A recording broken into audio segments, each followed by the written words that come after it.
Hello students, last video में हमने Euclid's chapter की रियल नंबर्स चैप्टर की फर्स्ट एक्सरसाइज स्टार्ट की थी। तो उसमें मैंने कुछ होमवर्क दिया था आपको।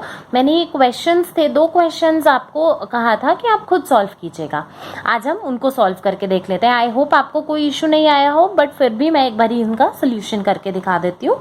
सो यहाँ दिया हुआ है, show that any positive odd integer is of the form 6q plus 1 और 6q plus 3 और 6q plus 5 where q is some integer।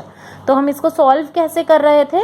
हम सबसे पहले लेट कर रहे थे, late a be any positive odd integer and b is equals to 6।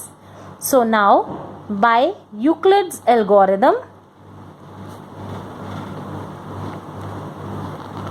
क्या होगा? a is equals to 6q plus r for some integer q is more than equal to 0। ठीक है। अच्छा, जो r की वैल्यू है वो क्या हो सकती है? r could be 0, 1, 2, 3, 4 और 5। क्यों? क्योंकि r 0 हो सकता है या 0 से बड़ा हो सकता है और 6 से छोटा होगा। ठीक, अब मैं इंडिविजुअली देख लेती हूँ। जब r 0 होगा तो a कितना होगा? 6q। ठीक है। जब r 1 होगा तो a क्या होगा? 6q plus 1। जब r 2 होगा तो a होगा 6q प्लस 2।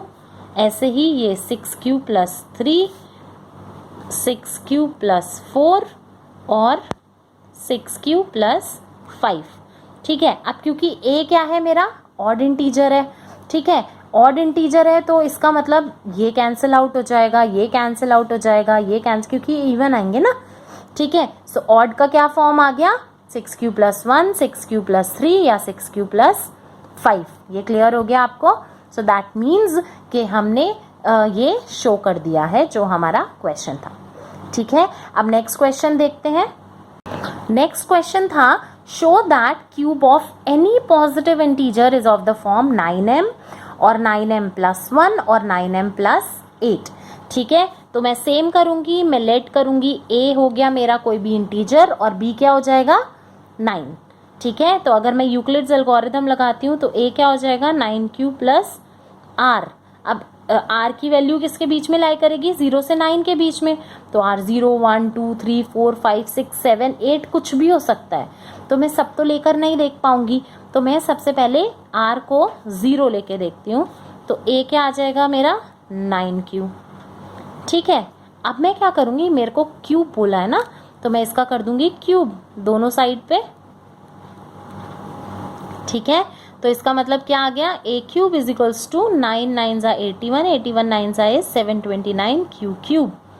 ठीक है। अब मैं इसको एक और फॉर्म में लिख सकती हूँ। मैं इसको लिख दूंगी 9 इंटू 81 q क्यूब। ठीक, अब अगर मैं अज्यूम कर लूँ इसको टू बी m। ठीक है, सो मैंने कर दिया let 81 q cube is equals to m। तो मेरा a क्या आ गया? a क्यूब क्या आ गया? 9m। पहला वाला प्रूव हो गया। ठीक है। सेम वे अगर मैं r को ले लेती हूँ 1, तो a क्या हो जाएगा? 9q plus 1। ठीक है, फिर उसके बाद में क्या करूँगी? क्यूब करूँगी दोनों साइड्स। तो a cube is equals to 9q plus 1 whole cube. कितना आ गया? a cube is equals to, formula आता है आपको, a cube plus 3a square b plus 3ab square plus b cube. ठीक है, 729q क्यूब प्लस, इसको मैं अभी इसी फॉर्म में रहने देती हूँ, 9 इंटू 3q स्क्वायर प्लस, इसको भी मैं इसी फॉर्म में ले देती हूँ, 9 इंटू 3q प्लस 1। अब मैं 9 कॉमन ले लेती हूँ। मुझे 9m का फॉर्म चाहिए ना, तो मेरे को वैसे ही बनाना है। 9 81q cube plus 3q square plus 3q plus 1। अब मैं इसको क्या कंसिडर कर लेती हूँ? m। क्या आ जाएगा 9m प्लस 1। सिमिलरली जब मैं r को 2 कंसिडर करूंगी तो मेरी ये वाली फॉर्म आ जाएगी। तो इसका मतलब मैंने ये शो कर दिया कि cube of any positive integer is of the form 9m, 9m plus 1 और 9m प्लस 8। आई होप ये आपको क्लियर हो गया है। आज हम नेक्स्ट एक्सरसाइज स्टार्ट करने वाले हैं जो कि है फंडामेंटल थ्योरम ऑफ अरिथमेटिक। आज हम इसके थोड़े से एग्जाम्पल्स देखेंगे और देखते हैं अगर टाइम रहता है तो हम थोड़ा सा एक्सरसाइज उठा लेंगे, अदरवाइज एक्सरसाइज हम नेक्स्ट क्लास में करेंगे। इसमें क्या है, बहुत ही इंटरेस्टिंग सा है ये। हमें एक चीज़ तो ये बताई गई है कि every composite number can be expressed. ये थ्योरम मैं आपको बता रही हूँ। According to this theorem every composite number can be expressed or factorized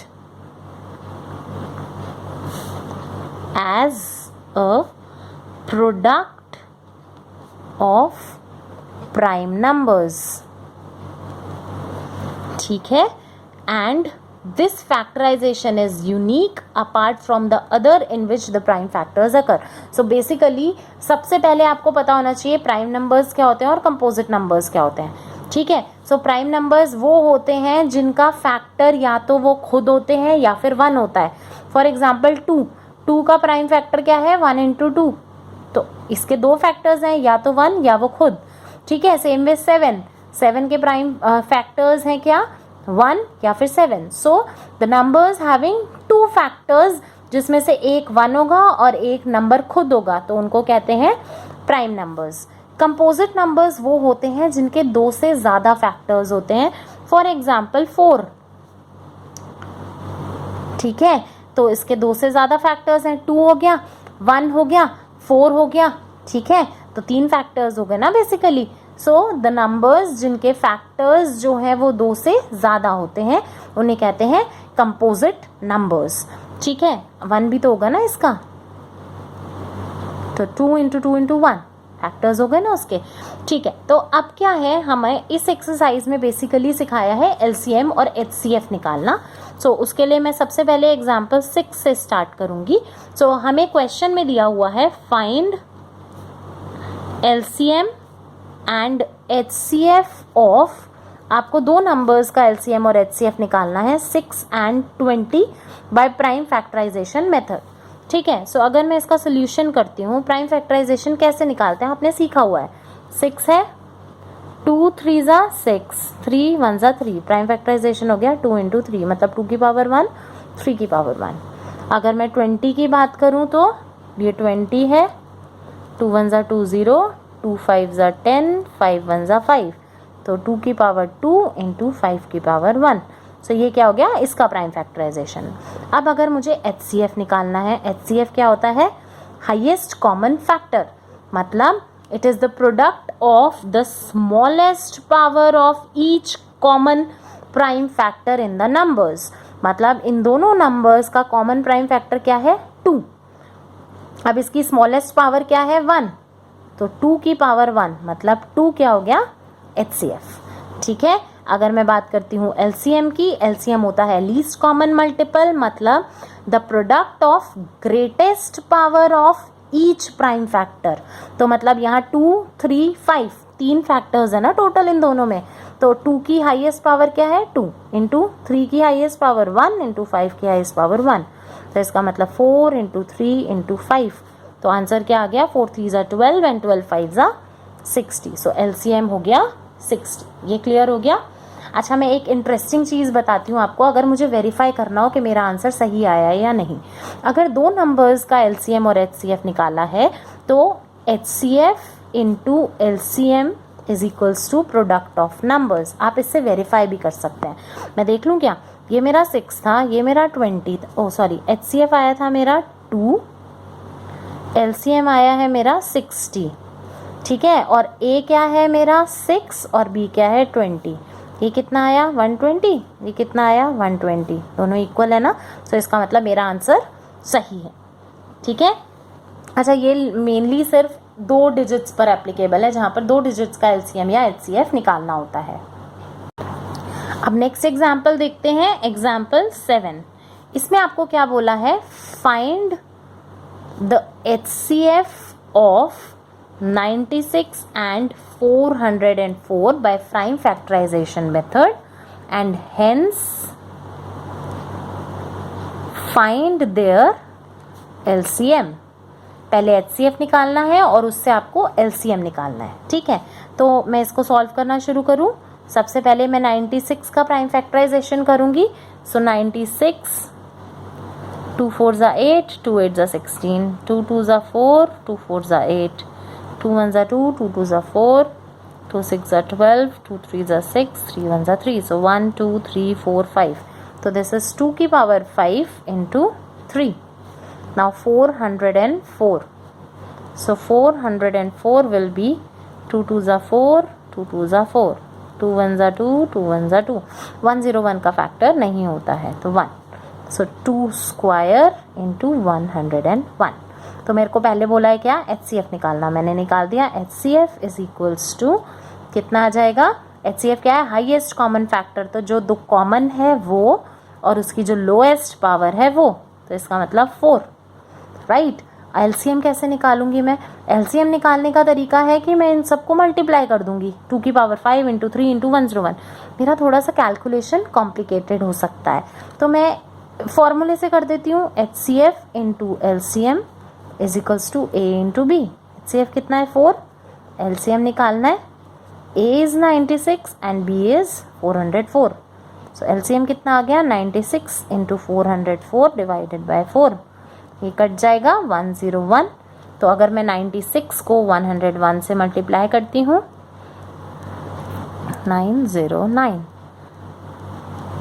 क्या आंसर आ गया, 9696। दिस इज आंसर, ठीक है, क्लियर हो गया। ओके, अब नेक्स्ट क्वेश्चन है विच इज एग्जाम्पल 8। ये है find HCF and LCM of, इस बार 3 डिजिट्स है, ठीक है, 6, 72 and 120 using prime factorisation method. ये आप घर पर ट्राई कीजिएगा, इसको सॉल्व करने का कोशिश कीजिए, सिंपल है, बहुत इजीली हो जाएगा, ठीक है। और आप 1.2 एक्सरसाइज भी ट्राई कीजिएगा, क्वेश्चंस ट्राई कीजिए। अगर आपको नहीं आते हैं आप कमेंट बॉक्स में लिखिए, हम उसको सॉल्व करने की कोशिश करेंगे, आपको सिखाएंगे कि किस तरह से इजीली सॉल्व किया जा सकता है, ठीक है। Thank you.